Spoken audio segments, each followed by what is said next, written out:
चलिए, अस्सलाम वालेकुम प्यारे बच्चों। मैं आज बहुत दिन बाद आपकी क्लास लेने के लिए दोबारा बैठी हूँ। कुछ वजूहात की बिना पे हम बहुत दिन से क्लास नहीं कर पा रहे थे, लेकिन आज से इंशाल्लाह हम कोशिश करेंगे कि रेगुलर आपकी क्लास हुआ करे। ठीक है, आज हम जो है वो चैप्टर करते हैं मेरे हमसाए के नाम से, पेज नंबर 38। ठीक है, पाकिस्तान के बारे में है, पाकिस्तान के पड़ोसी ममालिक के बारे में है ये चैप्टर कि पाकिस्तान के बराबर में कौन कौन से ममालिक मौजूद हैं और उनकी क्या क्या ख़ास बातें हैं जो कि हमें मालूम होनी चाहिए। ठीक है, अच्छा जी, हम शुरू करते हैं रीडिंग से। सबसे पहले, मैं पाकिस्तान हूँ, मैं एशिया में वाक़ हूँ जो सबसे बड़ा बर्र आज़म है। बर्र आज़म क्या होता है जी? खुश्की के सब बहुत बड़े टुकड़े को बर्र आज़म कहते हैं। ज़मीन को, दुनिया को अगर हम जो है वो कुछ हिस्सों में तकसीम करें तो 7 हिस्सों में तकसीम किया गया है। ठीक है, एक टुकड़ा एक बर्र आज़म कहलाता है। ठीक है, दुनिया में कुल 7 बर्र आज़म हैं। एक बड़ा बर्र आज़म, एक बर्र आज़म में छोटे बड़े बहुत से ममालिक होते हैं। मेरे हमसाया ममालिक भारत, चीन, अफ़गानिस्तान और ईरान हैं। ये कौन कह रहा है? पाकिस्तान कह रहा है। ठीक है ना, मैं इन मुल्कों के बारे में आपको कुछ बातें बताता हूँ। सबसे पहले भारत के बारे में। पाकिस्तान की मशरक़ी सरहद भारत से मिलती है, यानी ईस्ट में मौजूद है। अगर आप जो है वो ऊपर अपने नक्शे में देखें तो यहाँ पे हमें ये इन्होंने सिमतें दी हुई हैं, मशरक़, मग़रिब, शुमाल, जनूब। ठीक है, भारत कहाँ मौजूद है? ये मौजूद है जनाब, यहाँ पे आपको नज़र आ रहा है, मशरक़ में। ठीक है, तो पाकिस्तान की मशरक़ी सरहद भारत से मिलती है। भारत की आबादी तकरीबन 1.25 अरब है। वहाँ बहुत सी कौमें आबाद हैं। वहाँ कई ज़बानें बोली जाती हैं, मसलन हिंदी, पंजाबी, गुजराती, बंगाली, मराठी, मलयालम वग़ैरह। इसके अलावा भी ज़बानें बोली जाती हैं वहाँ पे। भारत में हिंदुओं की बहुत बड़ी अक्सरियत है। इसके अलावा वहाँ बड़ी तादाद में मुसलमान, सिख, ईसाई और बुद्ध मत के मानने वाले भी रहते हैं। ये सब तमाम क्या हैं? सिख, ईसाई और बुद्ध मत क्या हैं? ये मज़ाहिब के नाम हैं। मज़हब वहाँ पर और दूसरे मज़हब के लोग भी रहते हैं। भारत एक ज़रई मुल्क है। ज़रई मुल्क का मतलब क्या होता है? यानी कि इस मुल्क में ज़्यादातर जो है वो ये क्या करते हैं? खेती बाड़ी करते हैं। ज़मीन बहुत ज़्यादा ज़रख़ीज़ है तो अनाज उगाते हैं, फसलें उगाते हैं और उसको दुनिया में अपनी ज़रूरत के लिए भी यूज़ करते हैं और दुनिया में एक्सपोर्ट भी करते हैं, बेचते भी हैं।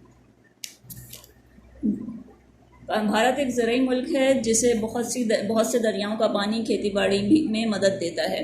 भारत का दारुल हुकूमत नई दिल्ली है। अच्छा, दारुल हुकूमत क्या होता है? आपको मालूम है ना, हर मुल्क का एक कैपिटल होता है। जैसे पाकिस्तान का कैपिटल कौन है? इस्लामाबाद है। ठीक है, इसी तरह से भारत का कैपिटल कौन है? दिल्ली है। ठीक है, भारतीय बच्चे स्कूल जाते हैं और अपने वालिदैन के काम काज में उनकी मदद करते हैं। मसलन देहात में रहने वाले बच्चे ज़राअत यानी खेती बाड़ी में अपने घर वालों का हाथ बटाते हैं। अच्छा, ये तो हो गई थोड़ी सी इन्फॉर्मेशन हमारे पास भारत यानी इंडिया के बारे में। भारत को इंडिया भी कहते हैं। फिर इसके बाद चीन के बारे में आ रहा है। पाकिस्तान के शुमाल में चीन वाक़ है। शुमाल में चीन वाक़ है। अगर आप नक्शे में देखें तो हमें नज़र आ रहा है कि चीन कहाँ पर है जनाब? ये जम्मू कश्मीर के ऊपर आपको यहाँ पे चीन नज़र आ रहा है। और ये कौन सी सिमत बन रही है? शुमाल बन रही है। ठीक है ना, तो पाकिस्तान के शुमाल में चीन वाक़ है। चीन में एक ही कौम आबाद है और उसकी ज़बान चीनी है। चीन में बोली जाने वाली ज़बान को क्या कहते हैं? चीनी कहते हैं। चीन में मुसलमान अक़लियत में हैं, यानी उनकी आबादी बहुत कम है। अक़लियत क्या है जनाब? अक़लियत ये है कि बहुत कम तादाद में मुसलमान हैं। ज़्यादातर आबादी जो है वो उनकी गैर मुस्लिम है। उनका मज़हब, अगर मैं गलती पे नहीं हूँ तो उनका मज़हब जो है वो बुद्ध मत है। चीन की आबादी 1.25 अरब है, 1.25 अरब से ज़्यादा है। चीन रकबे के लिहाज से एक बहुत बड़ा मुल्क है। वहाँ पहाड़ भी हैं और दरिया भी। यांगज़ी कियांग वहाँ का अहम दरिया है। चीन की ज़्यादातर आबादी खेतीबाड़ी करती है। अब बहुत तेज़ी से फैक्ट्रियाँ और मिलें भी बनती जा रही हैं। दुनिया भर में यहाँ बनने वाली सुई से लेकर बड़े जहाज़ तक ख़रीदे जा रहे हैं। इसका दारुल हुकूमत बीजिंग है। अच्छा, चीन के बारे में हम यहाँ पे इन्होंने बहुत ही मुख्तसर सी जो है वो मालूमात हमें दी हुई है। चीन जो है वो बेसिकली पहले सिर्फ जो है वो एक खेती बाड़ी करने वाला मुल्क था, ज़रई मुल्क था, लेकिन आहिस्ता आहिस्ता उन्होंने इस चीज़ को महसूस किया कि हम जो है वो तरक्की याफ्ता ममालिक की दौड़ में पीछे हैं। तो उन्होंने अपने लोगों को टेक्निकल एजुकेशन दी, ऐसी एजुकेशन दी जिससे कि वो फैक्ट्रियाँ बनाएं, काम करें, टेक्नोलॉजी में काम करें, तजर्बे करें और इसके अलावा साइंसी तजर्बात करें। ठीक है ना, आज चीन तकरीबन हर तरह का काम जो है वो वहाँ पे हो रहा है।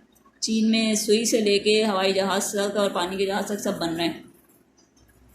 चीनी बच्चे अपने वालिदैन की तरह मेहनती होते हैं। अच्छा, एक बात और इन्होंने बताई कि चीन का दारुल हुकूमत कौन है, कौन सा शहर है, बीजिंग। ठीक है, बीजिंग जो है वो चीन का दारुल हुकूमत है। चीनी बच्चे अपने वालिदैन की तरह मेहनती और सेहतमंद होते हैं। पढ़ाई और कामकाज के बाद खेल कूद को कर दिल बहलाते हैं। इसके बाद आ जाता है जनाब अफ़गानिस्तान। अफ़गानिस्तान पाकिस्तान के मगरब में अफ़गानिस्तान है। मगरब कहाँ है जी, देख लेते हैं हम इसमें। पाकिस्तान के अफ़गानिस्तान कहाँ पे, पाकिस्तान में अफ़गानिस्तान पाकिस्तान के यहाँ पे मौजूद है। ये कौन सी साइड बन रही है, पाकिस्तान की मगरब बन रहा है। ठीक है, पाकिस्तान के मगरब में अफ़गानिस्तान वाक़ है। ये ज़्यादातर पहाड़ी इलाकों पर मुश्तमिल है। यहाँ का आम पेशा ज़राअत तिजारत और कानकनी है। कानकनी क्या होती है भाई, कानकनी यानी कि पहाड़ों को काट कर अंदर से जो कीमती मादनियात होती हैं वो निकाली जाती हैं। ठीक है ना, कानों के अंदर से, जैसे कि सोने की कान, कोयले की कान, कीमती पत्थरों की कानें होती हैं, नमक की कान होती है, इसी तरह से लोहे की कान होती है। ठीक है, ये सब चीज़ें हमें कहाँ से हासिल होती हैं, सब मादनियात हैं और हमें पहाड़ों से हासिल होती हैं। तो अफ़गानिस्तान में जो है वो 2-3 काम होते हैं। ज़्यादातर यहाँ के लोग क्या करते हैं, ज़राअत करते हैं यानी खेती बाड़ी करते हैं, तिजारत करते हैं यानी कि चीज़ों को बेचते हैं, सामान को बेचते हैं एक मुल्क से दूसरे मुल्क, और इसके अलावा कानकनी करते हैं। अफ़गानिस्तान में ज़्यादातर पश्तो, दरी और फ़ारसी ज़बानें बोली जाती हैं। आबादी की अक्सरियत मुसलमानों की है। दारुल हुकूमत काबुल है। अब हमें पता लग गया कि अफ़गानिस्तान का दारुल हुकूमत क्या है। अफ़गानिस्तान का कैपिटल काबुल है। अफ़गान बच्चे बहुत खूबसूरत और सेहतमंद होते हैं, बहुत मेहनती और बहादुर होते हैं। अफ़गान जो है वो बहुत निडर कौम है। अफ़गानिस्तान बहुत जंगजू कौम है।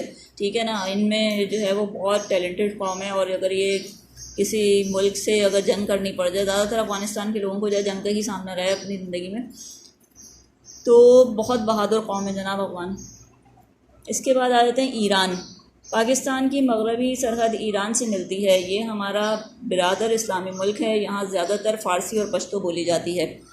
ईरान कदीम तरीन तहज़ीब रखने वाला मुल्क है। अच्छा, कदीम तरीन तहज़ीब का मतलब क्या है कि यहाँ पर जो भी इनकी सकाफ़त है, जो इनका रस्म व रिवाज है, जो इनका रहन सहन है, बहुत कदीम है। ईरान के बारे में जो है वो आपको पता लगेगा कि अगर आप हिस्ट्री पढ़ें तो हुज़ूर अकरम सल्लल्लाहु अलैहि वसल्लम के दौर से पहले भी ईरान जो है ना, ईरानी सल्तनत बहुत पावरफुल जो है वो हैसियत रखती थी। ईरान जो है वो बहुत बड़ा था, मौजूदा ईरान से बहुत बड़ा था और बहुत ज़्यादा पावरफुल जो है वो हुकूमत थी इनकी। ठीक है ना, ईरान कदीम तरीन तहज़ीब रखने वाला मुल्क है। पहले इसका नाम फ़ारिस था। ठीक है, फ़ारस भी कहते हैं इसको। ये मुल्क ज़रख़ेज़ ज़मीनों और पहाड़ी इलाकों पर मुश्तमिल है। यहाँ भी आम पेशा खेती बाड़ी, तिजारत और कानकनी है। पेट्रोलियम यहाँ की अहम पैदावार है। अच्छा, ईरान में जो है वो बहुत ज़्यादा मकदार में पेट्रोल निकलता है। ठीक है जी, और ईरान जो है वो पेट्रोल एक्सपोर्ट भी करता है। ईरानी बाशिंदों की अक्सरियत मुसलमान है। दारुल हुकूमत तेहरान है। अच्छा, दारुल हुकूमत तेहरान है यानी इनका जो कैपिटल है वो कौन सा शहर है, तेहरान। ईरानी बच्चे नहायत खूबसूरत और चाको चौबंद होते हैं। यहाँ पे आके जनाब आपका ये कंप्लीट हो जाता है चैप्टर।